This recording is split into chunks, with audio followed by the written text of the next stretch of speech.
finalmente chegou ao fim a tão esperada terceira temporada de House of the Dragon, que encerrou aí com um episódio cheio de reviravoltas e novas polêmicas, é claro. No vídeo de hoje eu vou comentar e analisar com vocês tudo sobre esse final que novamente dividiu muitos fãs. Lembrando, é claro, pessoal, que esse vídeo tem spoilers sobre tudo que rolou até agora na adaptação da HBO, beleza? Combinado? Então é aquilo, já deixa seu like aí embaixo, confere a sua inscrição no Voo Dragão e já comenta aí pra gente começar a conversar o que você achou desse episódio. Qual é a nota que você dá pra essa temporada e pra esse season finale, beleza? Combinado? Então, bora pro vídeo. E bem, pessoal, eu preciso começar dizendo pra vocês que, novamente, esse episódio aqui me dividiu. Eu sim achei, pessoal, um bom final de temporada. Diferente de muita gente aqui no canal que disse lá na aba comunidade que acabou ficando bem decepcionada com esse episódio. Pra mim, é um episódio que entregou muita coisa, fechou arcos, mas mesmo assim eu acho que ele poderia ser melhor, sabe? Grande parte da minha satisfação vem, eu acho, justamente de ter achado os episódios anteriores bem fracos. Então eu já tava indo pra esse season finale sem esperar muita coisa, e eu preciso dizer aqui que eu acabei me surpreendendo bastante. Eu achei que seria até bem pior. E eu vou começar comentando com vocês o ponto mais positivo e que mais me surpreendeu, que foi a virada da Rhaenyra Targaryen.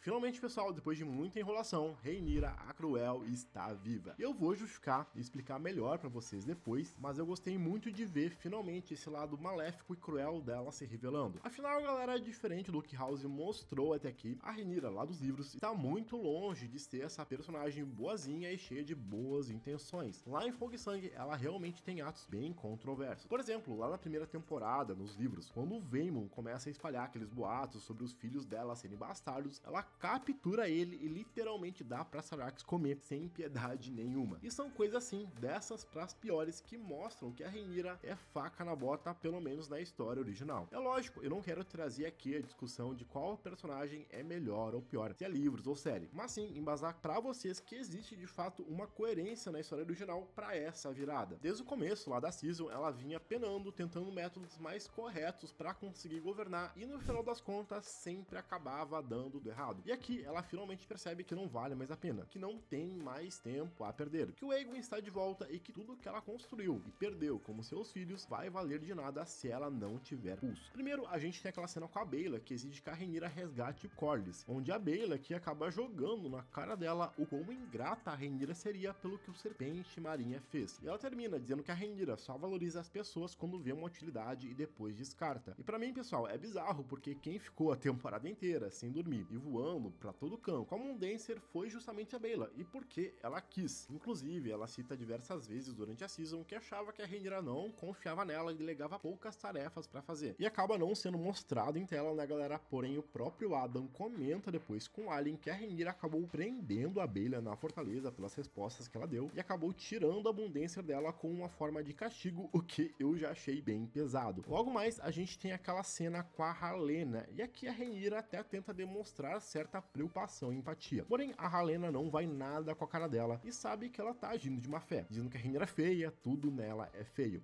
Isso, galera, porque a Helaena, no fundo, consegue ver as pessoas de uma maneira muito mais transparente. Ela consegue sentir ali que a Rhaenyra não está preocupada com ela, e sim apenas com seu trono. E aqui a gente vê que a Rhaenyra não tem mais paciência pra firula e manda os guardas segurarem a Helaena e fazerem ela engolir comida. É uma cena bem pesada, galera. Todo mundo sabe que a Rhaenyra muito bem poderia deixar a Helaena morrendo de fome sem comer, mas pra mim aqui é aquele tipo de ponto em que você quer resolver tudo. Eu acho que nesse ponto, galera, a Rhaenyra não aguenta mais ouvir falar a Helaena passando fome e se fazendo de coitada, então vai fazer ela comer goela abaixo sim, só pra não ter que escutar isso de novo, sabe? Lógico, eu fiquei morrendo de pena da Helaena, não me entendo mal, mas olhando pro lado narrativo, é uma baita evolução e um momento pra personagem. O ápice pra mim aqui, sem dúvidas, é a cena no septo, que a série já tinha construído pra gente lá no episódio 3, quando o Septão vai negar o pedido de ungir a Rhaenyra. E galera, eu gostei demais como ela chutou o balde. No caso, se você não ungir aqui, você é um traidor e vai morrer. E o cara que o Septão realmente é abusado a ponto de chamar ela de princesa. Tudo bem que ele não estava a fim de ungir e legitimar a Rhaenyra como governante de Westeros, mas esse Septão, galera, claramente estava brincando com fogo. Esse é um detalhe bom, porque mostra o quanto o modo de governar da Rhaenyra faz as pessoas perderem o respeito por ela. Eu acredito sim que muito disso vem pelo fato dela ser mulher. Afinal, em Westeros, uma cultura totalmente machista, é nítido que grande parte dos lords não aceita a Rhaenyra como governante simplesmente por ela ser mulher. É isso que mais tarde o Corlys acaba falando lá pro Daemon. Eles claramente acreditam que as mulheres têm o coração mais fraco, mole e não teriam força para bater de frente ou fazer o que elas precisam fazer. E claramente, quando ele chama a Rhaenyra de princesa, ele tá desafiando e demonstrando isso. E aqui a Rhaenyra dá uma resposta muito boa, né, onde ela fala que os homens velhos acabam se esquecendo muito rápido e depois, sem piedade, manda executar o Alto Septão bem ali. Ponto interessante é que no momento de executar o Alto Septão, a Rhaenyra acaba pegando, tentando sair com o Joffrey do septo, e mesmo assim o menino acaba olhando horrorizado. E sim, galera, eu já esquecendo, mas a Rhaenyra anteriormente acaba demitindo a emissária depois da discussão que as duas tiveram no episódio passado. Mesmo com aquela cena quente das duas lá, não foi capaz aí de manter a mestre dos sussurros na Fortaleza Vermelha. Eu já tinha comentado em outros vídeos do canal com vocês aqui, pessoal, mas caramba, que mestre dos sussurros ruim foi a emissária. A gente sabe que a Rhaenyra ficou indignada porque ela estava tentando acabar com a relação entre a Rhaenyra e o Daemon. Mas fora isso, ela foi uma das piores mestres de sussurros de todo o universo de GOT. Ela basicamente nunca sabia de nada e escondia muita coisa, ou seja, o pouco que ela sabia da Rhaenyra. Inclusive, por exemplo, a própria gravidez da Helaena. E bem, vamos falar dela sim, da Helaena Targaryen, que foi de arrasta pra cima nesse episódio. É algo, galera, que eu acreditava que iria acontecer desde o final da segunda temporada, porém eu acabei até deixando de lado nas minhas previsões pro finale e bem, acabou rolando. Mas seria o mesmo, o que vocês aí acharam dessa morte? Sendo sincero aqui com vocês, eu não posso dizer que eu achei fraca, mas o fato de colocar a morte, a queda dela em off, pra mim, foi um tanto decepcionante. Eu imaginaria que seria algo estilo a morte do Tommen lá em Game of Thrones. No entanto, o que mais me incomodou é que não tem um motivo aparentemente forte pra Helaena morrer ou ter se jogado. Tipo, eu entendo que nesse contexto ela viria sem saída, presa num castelo por uma rainha que considerava uma pessoa má e ela só seria usada pra ter visões. Mesmo assim, galera, pensem que ela acabou deixando a Jaehaera, a filha dela, sozinha com a Rhaenyra. Isso é um tanto egoísta. Tudo bem aí se vocês curtiram, mas mesmo assim eu acho que não justificaria o ato dessa personagem. Inclusive, pessoal, esse é um dos pontos que o próprio Martin reclamou lá no blog dele em 2024, quando ele fez aqueles posts polêmicos sobre House of the Dragon. Ele dizia claramente nos scripts da terceira temporada que a Helaena morreria sem motivo algum. E ele finaliza falando daquelas famosas borboletas, que se vocês não sabem é uma metáfora do Martin, onde pequenas mudanças podem causar grandes consequências numa história. Por isso, logo depois da morte da Helaena, aparece a Alicent vendo dezenas de borboletas voando pro céu. Pelo menos é isso que o fandom tá dizendo. Já o roteirista da série, Ryan Condon, disse que essa cena significa o fim do começo da magia no mundo, ou seja, a magia indo embora, visto que para ele a Helaena era uma sonhadora e era uma personagem com alta magia dentro dela. E com a morte dela agora, isso estaria se esvaziando junto com a morte dos dragões. Bem, me digam aí o que vocês acham, se foi um shade pro Martin ou não. Agora, galera, a cena final para mim me surpreendeu. Toda aquela sequência da Rhaenyra entrando no quarto, vendo a janela e olhando o bordado para mim foi fenomenal. E aqui eu vi muitas interpretações do pessoal sobre esse bordado.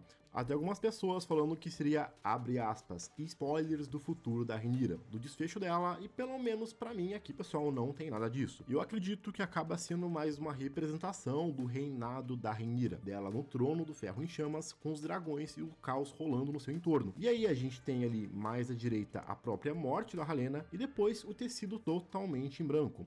É quase como se fosse uma resposta da Helaena que ela não vai mais ser usada, como a Rhaenyra desejava, que era pra literalmente ver o seu futuro. Ou seja, pessoal, depois que a Rhaenyra descobriu que a Helaena era uma sonhadora, o único interesse dela na sua irmã seria usar ela para ver o seu futuro. Por isso, ela jamais seria libertada. Pelo menos é essa a interpretação que eu tive. Vamos falar agora da grande batalha do episódio que aconteceu em Tumbleton. E sim, pessoal, eu gostei bastante dessa batalha. Realmente eu fiquei tenso em alguns momentos. Eu ainda acho aqui que ela poderia ser muito melhor, ter mais impacto com a participação de mais dragões, mas não dá para negar que para mim, pelo menos, foi uma batalha muito boa. Na minha visão aqui, ela saiu melhor que a batalha da Guela, que vocês sabem que eu achei bem decepcionante. No geral, a gente consegue ter uma compreensão muito clara da tática dos dois lados, do que os verdes e do que os negros estão planejando, assim como a gente consegue ver muito bem o posicionamento e a movimentação dos exércitos, que pra mim é ótimo. Fora que ao longo do episódio a gente consegue compreender em que estágio a batalha está, quem ali tá por cima e por baixo, e é algo que é pra mim essencial pra gente sentir a emoção e ficar dentro do conflito. Pouco antes, o Gwen tenta aqui uma negociação, entregando Corlys novamente com prova da sua gratidão. E a proposta dele, pessoal, seria dividir os reinos entre a Rhaenyra e o Daemon. E o mais interessante, galera, é que lá nos livros essa proposta existe e sai justamente da boca da Alicent Hightower, que propõe a Rhaenyra, quando ela toma a capital, de dividir os 7 reinos entre a Rhaenyra e o Aegon para haver paz. Proposta essa que nos livros a Rhaenyra recusa, assim como o Daemon aqui na série. Péssima também a atitude do Ormond em colocar as crianças nas muralhas e no portão da cidade. Inclusive, eu achei ali que o Daemon iria queimar as crianças criancinhas na hora de abrir os portões de Tumbleton, e que bom que elas acabaram correndo. Só não salvou aquele garotinho que levou aquela machadada do Roderick Rina, que caramba, foi um baita personagem aqui. Antes de falar da morte, uma pausa pro Ulf, que fez aquele baita discurso pros plebeus ali na taberna da cidade. Chamou a Rhaenyra de tudo que é coisa e disse, inclusive, que queria acabar com Caraxes para depois ser pego dormindo, bêbado no trono. E é nesse momento, pessoal, que o Ormond encontra e humilha o Ulf, que ele consegue ver que os nobres são todos iguais. Tanto a Rhaenyra, quanto o Daemon, quanto o Ormond estão sempre pisando e sempre vão pisar neles. E no final das contas, a grande reviravolta e nem foi Ulf trair os negros, afinal, isso já era mais que esperado. Mas sim, trair os negros e os próprios verdes. E também, inclusive, finalizar o próprio Ormond. Ele não queima só o exército dos negros, causando todo aqueles caos e furdunços, como também acaba destruindo o que restou da cidade. E falando no Ormond, eu achei sensacional a morte dele. Esse confronto com Roderick Rina foi demais, e a enrabada dele certamente uma das melhores mortes de toda a season até agora. E o fato, pessoal, dele ser finalizado, morto por um dragão que eles tentam comprar e puxar por seu lado, torna tudo isso melhor. Afinal, como a gente viu, o Ormond literalmente odeia os dragões e os Targaryens. E no momento que a Asa Prata se aproxima, a gente consegue ver a expressão dele de raiva e ódio em saber que ele vai morrer pelo fogo das criaturas que ele tanto detesta.